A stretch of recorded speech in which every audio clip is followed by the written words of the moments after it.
साथियों, जैसा कि आपने कल के वीडियो में देखा था कि हमने 2 वर्षों का जो चक्रवृद्धि ब्याज और साधारण ब्याज का उसका अंतर जो भी दिया होता था उन सभी सवालों का 10 सेकंड में हमने आंसर आपको निकाल के सिखाया था। तो आज क्या है, आज हमारे 3 वर्ष वाला टॉपिक है, बहुत इंपॉर्टेंट है। आप हमारे साथ जुड़े रहिए, मैं आपको ये सवाल भी 10 सेकंड में करना सिखा दूंगा। तो चलिए स्टार्ट करते हैं। क्या है, जब 10% वार्षिक ब्याज की दर से 3 वर्षों का चक्रवृद्धि ब्याज तथा साधारण ब्याज का अंतर 217 रुपये है, तो हमें मूलधन ज्ञात करना है। ये हमारे ऑप्शन दिए गए हैं।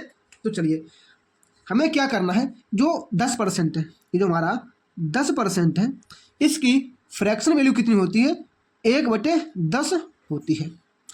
हमें इसका अंतर कैसे निकालना है, आपको पता क्या, आपको ये पता है कि ये हमेशा हमारा प्रिंसिपल होता है और ये हमारा हमेशा अंतर होता है। जैसे कि आप पढ़ते हुए आ रहे हैं वैसा ही मैं भी आपको पढ़ा रहा हूँ कि ये हमारा अंतर होता है।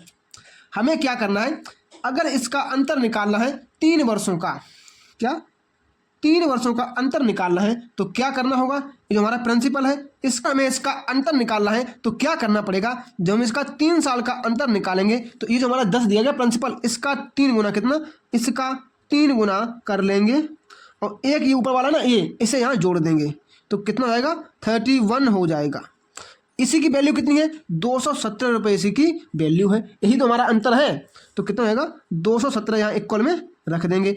अब आपको पता है कि ये 7 बार हमारा कट जाएगा, मतलब कि एक की वैल्यू कितनी आ गई, 7 आ गई। हमें क्या ज्ञात करना है, मूलधन ज्ञात करना है, मतलब हमें प्रिंसिपल ज्ञात करना है। अब आपको पता है कि 3 सालों में हम चक्रवृद्धि ब्याज में क्या करते हैं, प्रिंसिपल का क्यूब, तो इसका क्या कर देंगे, क्यूब कर देंगे। कितना होएगा, 1000 हो जाएगा। एक की वैल्यू 7 है, 1000 की वैल्यू कितनी हो जाएगी, 7000 हो जाएगी। क्या आपको समझ में आया है, तो ऑप्शन नंबर हमारा सी बिल्कुल राइट आंसर हो जाएगा। आपको कैसे करना है, 10% की फ्रैक्शन वैल्यू कितनी होती है, 10% 10% की फ्रैक्शन वैल्यू कितनी होती है, 1/10। हमें क्या करना है, अगर इसका 3 साल का अंतर निकालना है तो ये 10% है ना, ये 1/10 इसका 3 गुना करके इसमें ये वाला ऊपर वाला एक जोड़ देंगे तो 31 हो जाएगा। और इसी 31 का मान कितना है, 217 रुपये है। अब एक का मान हमारा 7 आ जाएगा। आपको पता है कि अगर जब भी हम 3 सालों का चक्रवृद्धि ब्याज निकालते हैं तो उसमें किसका, इसका क्यूब करते हैं, तो 10 का क्यूब 1000 और 7000 इसका राइट आंसर हो जाएगा। आई होप आपकी समझ में आ गया होगा। अगला क्या हो जाएगा हमारा, सेकेंड प्रश्न हम लोग देखते हैं। साथियों, जैसा कि हमारा प्रश्न नंबर 2 है, हम लोग कैसे करेंगे, अभी मैंने आपको बताया था ये 10% है, क्या ये 10% है, इसकी फ्रैक्शन वैल्यू कितनी होती है, आप सभी को पता कितनी, 1/10 होती है। अगर हमें इसका क्या निकालना है, अंतर निकालना है, क्या अंतर निकालना है, तो हम इसका क्या करेंगे, 3 गुना कर देंगे और इसमें ऊपर वाला ये क्या कर देंगे, ये जोड़ देंगे तो कितना, 31 हो जाएगा।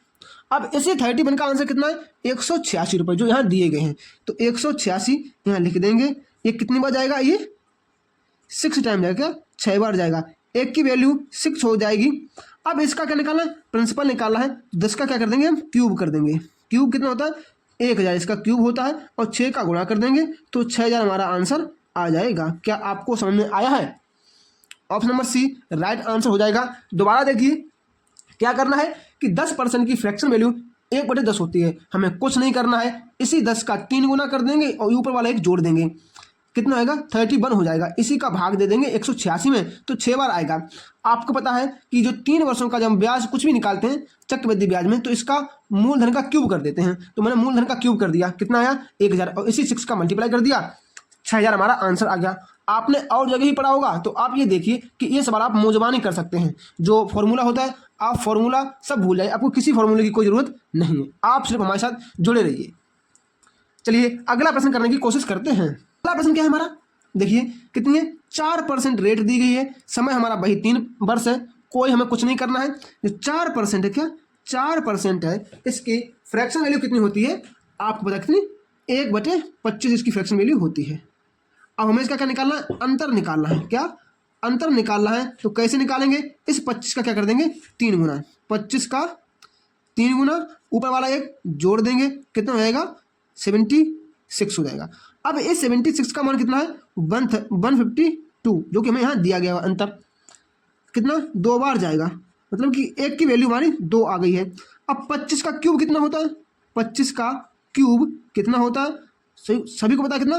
15,625 होता है। अगर आपको नहीं पता है तो ये चीज़ें आपको याद होनी चाहिए जब आप इस टाइप के प्रश्न कर रहे हैं तब। हमें इसकी वैल्यू निकालनी है, 2 का गुणा कर देंगे, कितनी हो जाएगी? 5 दूनी 10 की 0, हाथ से लगी 1, 2 दूनी 4, 1 5, 2 से 12 की 2, हाथ से 1, 2 पंचे 10 और 11 की 1, हाथ से 31,250 हमारा राइट आंसर हो जाएगा। अगर आपको समझ में आया है तो मैं आप लोगों को एक होमवर्क प्रश्न देता हूं जिसका आंसर आप सभी लोग मुझे मेरे कमेंट बॉक्स में कमेंट करके जरूर देना है।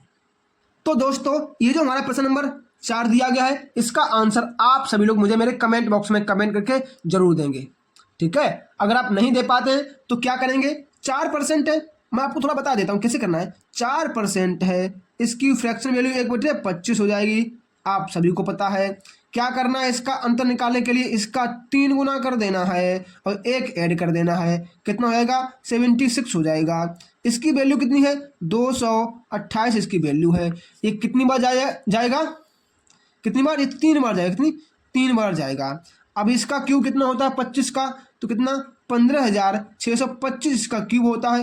3 में गुणा कर लेना है। इसका आंसर जितना भी आए मुझे कमेंट बॉक्स में कमेंट करके जरूर बताओ। गुणा तो आप कर ही लोगे, चलो मैं कर देता हूँ। 75 यहाँ हो जाएगा, 8 1 क्या हो जाएगा? और 45 46, 46,875 इसका राइट आंसर हो जाएगा।